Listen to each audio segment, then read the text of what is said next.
Usul Prabowo ke Ukraina coreng muka RI, tercium-cium bau fatalisme.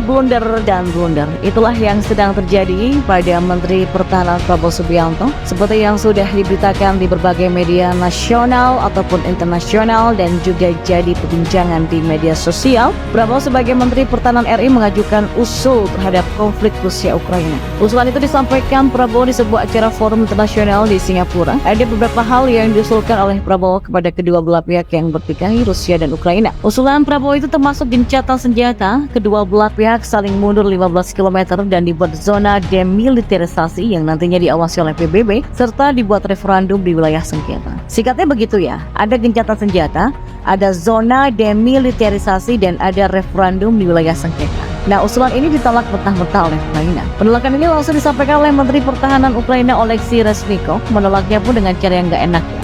Kata-katanya gak enak banget. Menurut Reznikov, usulan Prabowo itu aneh. Kami tidak butuh mediator seperti ini datang ke kami dengan rencana aneh ini. Begitu kata-kata Reznikov. Bahkan menurut Reznikov, usulan Prabowo itu terdengar seperti usulan Rusia, bukan usulan Indonesia. Ya, tidak hanya pihak Ukraina yang menolak usulan Prabowo itu ya. Usulan itu juga mendapatkan kritik dari Kepala Kebijakan Luar Negeri Uni Eropa, Josep Borrell. Menurut Borrell, perdamaian yang dibawa ke Ukraina itu harusnya merupakan perdamaian yang adil, bukan perdamaian penyerahan.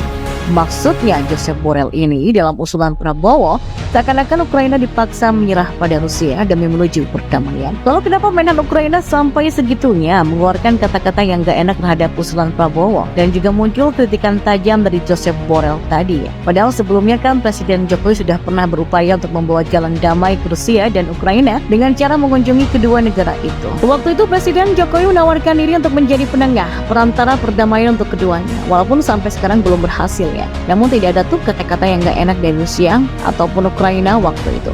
Beda dengan reaksi Ukraina terhadap usulan Prabowo. Masalahnya adalah yang pertama, usulan gencatan senjata itu sudah berkali-kali disampaikan oleh berbagai pihak, namun gak ada hasilnya sampai sekarang. Jadi udah seperti usulan basi ya. Kedua, meminta pasukan Ukraina mundur 15 km itu memang sangat menyinggung perasaan Ukraina. Rusia ini kan sifatnya menginvasi Ukraina. Rusia menyerang negara orang di 4 provinsi, dan itu nama-nama provinsinya sudah disebut. Jadi kita menyebut jumlah aja ya, artinya kan itu wilayah Ukraina. Kalau ada tentara Ukraina di 4 provinsi itu, sifatnya ya buat mempertahankan wilayah negara mereka sendiri toh, masa diminta mundur? Kayak apa gitu loh. Prabowo seakan-akan ngomong berhentilah berjuang mempertahankan negaramu. Ya Ukraina mana mau terima. Dan ketiga, soal referendum di wilayah sengketa. Ini juga mendapatkan reaksi negatif dari jubir Kementerian Luar Negeri, Oleg Nikolenko. Nikolenko menegaskan bahwa tidak ada wilayah sengketa antara Ukraina dan Rusia untuk melakukan referendum di sana. Itu kan wilayah pendudukan, di mana Rusia melakukan kejahatan perang. Rusia menginvasi wilayah Ukraina, nyaplok, terus wilayah yang dicaplok itu diminta untuk menggelar referendum. Kan nggak masuk akal. Oke, kita analogikan dengan wilayah Indonesia. Misalnya Australia menginvasi 3 provinsi Indonesia, yakni Bali, NTT, dan NTB. Jadi Australia mencaplok 3 provinsi itu, terus TNI tentu saja diturunkan ke Bali, NTT, dan NTB toh ya, untuk mengadakan perlawanan. Nah, untuk berusaha merebut kembali ketiga wilayah itu, tiba-tiba datang usulan dari negara lain, misalnya dari Malaysia. Nah, misalnya nih, Menteri Pertahanan Malaysia ya bilang begini, oke, kami usulkan pertama gencatan senjata, yang kedua masing-masing pasukan militer mundur 15 km agar dijadikan zona demilitarisasi, yang ketiga adakan referendum di wilayah sengketa. Kebayangkan gimana ngawurnya usulan ini, gimana menyakiti hati Indonesia, menyinggung perasaan bangsa Indonesia. Lawang itu kan TNI di Bali, NTT, dan NTB itu kan sedang mengusir penjajah dari tanah Indonesia, lah kok disuruh mundur. Terus wilayah sengketa itu maksudnya apa? Gak ada wilayah yang disengketakan, karena ketiga provinsi ini merupakan wilayah Indonesia yang diinvasi oleh negara luar Australia. Masa iya terus rakyat Bali, NTT, dan NTB diminta untuk ikut referendum? Ditanya mau ikut Indonesia atau Australia, wah, Indonesia nggak bakalan mau dong. Nah, itu analoginya sangat jelas bahwa usulan Malaysia ini merugikan Indonesia dan menguntungkan Australia. Kita balik ke dunia nyata. Usulan Prabowo itu merugikan Ukraina dan menguntungkan Rusia. Makanya disebut seperti rencana Rusia. Saya nggak yakin tuh kalau Prabowo sudah membicarakan usulan ini dengan pihak Kementerian Luar Negeri, ya Bu Retno Marsudi. Nggak yakin saya. Karena memang usulan ini begitu blunder dan ngawur. Selevel Menteri Luar Negeri Ibu Retno nggak bakal menyetujui usulan semacam ini. Yang terlihat adalah bahwa pihak Prabowo seakan-akan mempromosikan diri Prabowo sendiri terkait usulan.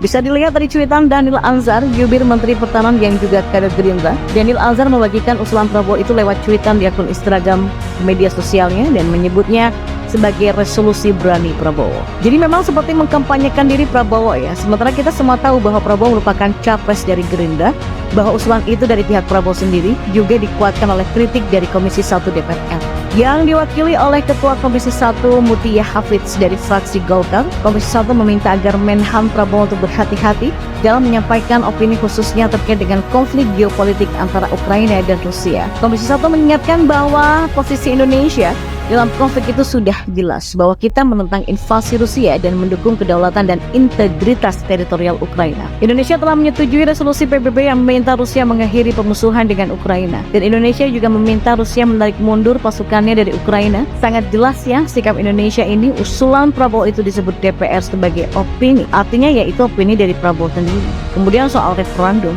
Beberapa bulan setelah menginvasi 4 provinsi Ukraina, Rusia membuat referendum di keempat wilayah itu. Dan hasilnya, menurut pihak Rusia, mayoritas penduduk 4 provinsi itu mau bergabung ke Rusia. Referendum itu disebut sebagai akal-akalan Rusia untuk mendukung serbuannya ke Ukraina. Dan sikap Indonesia waktu itu juga sangat jelas. Kementerian Luar Negeri RI menegaskan bahwa referendum buatan Rusia itu melanggar prinsip piagam PBB dan hukum internasional.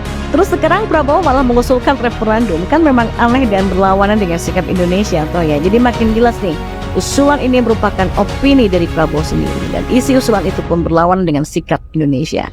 Nah, di sini saya curiga bahwa usulan itu adalah hasil dari bisik-bisik orang lain dan saya duga orang itu adalah si Fadlizon ikan buntal. Tahu dong betapa Fadlizon ini memuja Rusia dan Vladimir Putinnya.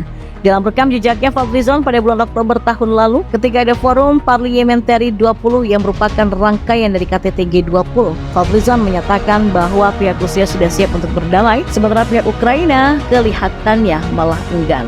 Ya memang omongan si Fadlizon ini ditertawakan oleh perwakilan parlemen Ukraina, disebut tidak sesuai dengan konteks, menyebut narasi Rusia siap damai adalah murni manipulasi. Niatnya nggak tulus, bilangnya siap damai, tapi nyatanya terus membombardir rakyat sipil.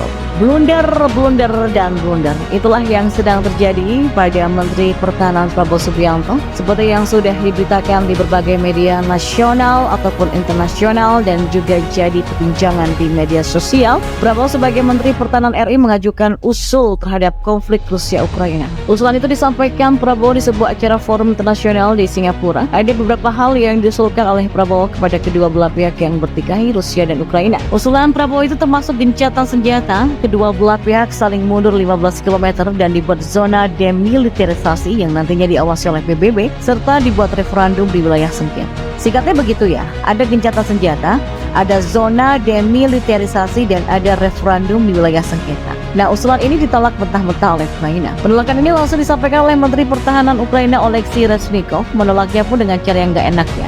Kata-katanya gak enak banget. Menurut Reznikov, usulan Prabowo itu aneh. Kami tidak butuh mediator seperti ini datang ke kami dengan rencana aneh ini. Begitu kata-kata Reznikov.